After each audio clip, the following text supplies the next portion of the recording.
इमरान खान साहब से मुलाकात के हवाले से बताइएगा थोड़ा सा।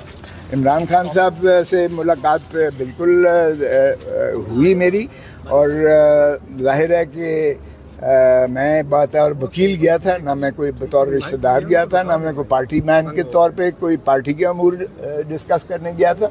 इसलिए जब वो कमरे में सुपरडेंट के उन्होंने एक पुलिस वाला बिठा दिया, या पुलिस वाला वर्दी तो उसकी थी जहाँ से जो भी था, बाहर के वो बैठा, मैंने कहा कि ये कौन है, हुआ यू, कहता सर मेरी ड्यूटी है। मैंने कहा तुम्हारी ड्यूटी है? तो खान साहब कहने लगे मेरी तो बेगम के होते हुए भी इन्होंने इसको नहीं यहीं बिठाए रखा है, मैं तो अपनी बीवी से भी जो है कोई अलहदगी में बात नहीं कर पाया क्योंकि ये मेरे सर पे बैठा रहा। तो मैंने कहा भाई साहब उठो उठो आप, क्योंकि वकील और साइल का जो रिश्ता होता है वो सिर्फ मोहतरम और मुकद्दम ही नहीं होता, बल्कि वो प्राइवेसी का और सीक्रेसी होता है।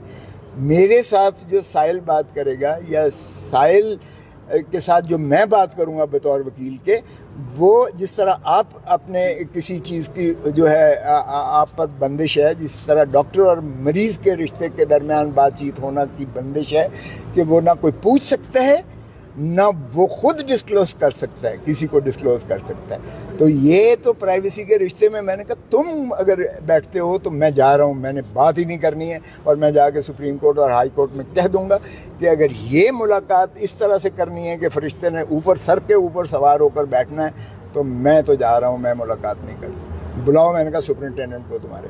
सुपरिटेंडेंट साहब आगे, मैंने कहा भाई साहब ये नहीं बैठेगा। फिर वो सुपरिटेंडेंट साहब किसी और से पूछने गए, किससे पूछने गए ये मुझसे पूछिए भी ना और मुझे पता भी नहीं है, इसलिए उन्होंने किससे पूछा, किसकी इजाज़त ली। फिर आया, उसने सलूट मारा और कहा खोसा साहब प्लीज़ मुख्तसर ज़रा बात करें आधे घंटे के लिए। तो फिर उसको उठाया, मैंने कहा बेटा ये पहले बाहर तशरीफ़ ले जाए फिर मैं खान से बात करूँगा। तो उसके बाद हमारी बातें हुई हैं। बाकी वो माशाल्लाह हाई स्पिरिट्स में हैं, इसमें कोई शक नहीं है कि डाउन हुए हैं। ज़ाहिर है 18 दिन से तो 15 दिन से तो जेल में मौजूद थे। और नहीं साइकोलॉजिकली बहुत स्ट्रांग है, अभी भी वो सारों के बराबर जो है इनका सर लेगा, आप फिक्र न करो। और जहाँ तक ताल्लुक़ है वो उसको सिर्फ अपनी नहीं है परवाह, बिल्कुल उसको अवाम और पाकिस्तान की, उसको यही है। आपने पूछा दाढ़ी बड़ी हुई थी, 1-2 दिन से शेव नहीं की थी, बाकी उनका जो है वॉशरूम उनका खुला है अल्लाह के फजल से। और ये शर्म की बात है कि आप जो है उसको नहाने के लिए भी आपने पिक्चर बनानी होती है, और कुछ और जो है अगर वो इनखला के लिए जाते हैं तो भी वो ओपन है और वहाँ कैमरा लगा हुआ है। ये शर्मनाक है। वहाँ कोई बी क्लास है नहीं, बेटर क्लास है नहीं उस जेल में। सो उनको जो एक तंग छोटे कमरे में रखा गया है, हाल उनका वही है। साहब अगर सज़ा मुअत्तल ना हुई तो आप क्या करेंगे? कुछ भी नहीं, हम 2 बजे सुप्रीम कोर्ट में वहाँ से करा लेंगे। नहीं, वो तो जो अदालत फैसला करेगी, मैं करा क्यों लूँगा? आपका ख्याल है कि मेरे बस में? हमारा काम कोशिश करना है, इनका काम इंसाफ देना है। इन्होंने आइन और कानून के मुताबिक फ़ैसले करने हैं, ना किसी की ख्वाहिश पर, ना किसी के दबाव पर, और ना किसी वकील की वकालत पर। अच्छा, कहा जा रहा है कि ट्रायल कोर्ट की जजमेंट तो सुप्रीम कोर्ट के चीफ जस्टिस उमर अता बंदयाल के सामने पढ़ी नहीं गई थी, नहीं तो कैसे उन्होंने मुदाखलत किया हाई कोर्ट के मामलात में?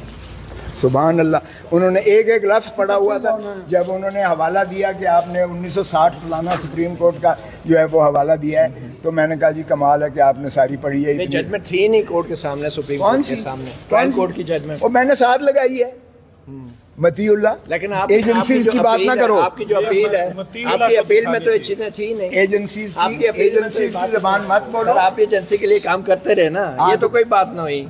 अब आप नाराज हो गए। आप ये बताएं कि अपील में थी नहीं, तुम्हें शर्म आनी चाहिए। सर आपके ट्रायल कोर्ट में अपील में थी नहीं। सर मैंने बुक दी है, बुक का नंबर लगा हुआ है, वो बुक भी साथ थी। वो हाई कोर्ट आप गलत सवाल करते हैं। सुप्रीम कोर्ट में मैंने बुक दी थी कि जी इसको जो है आप रिलीफ को मोल्ड करें, नए जो वाकयात हैं और यार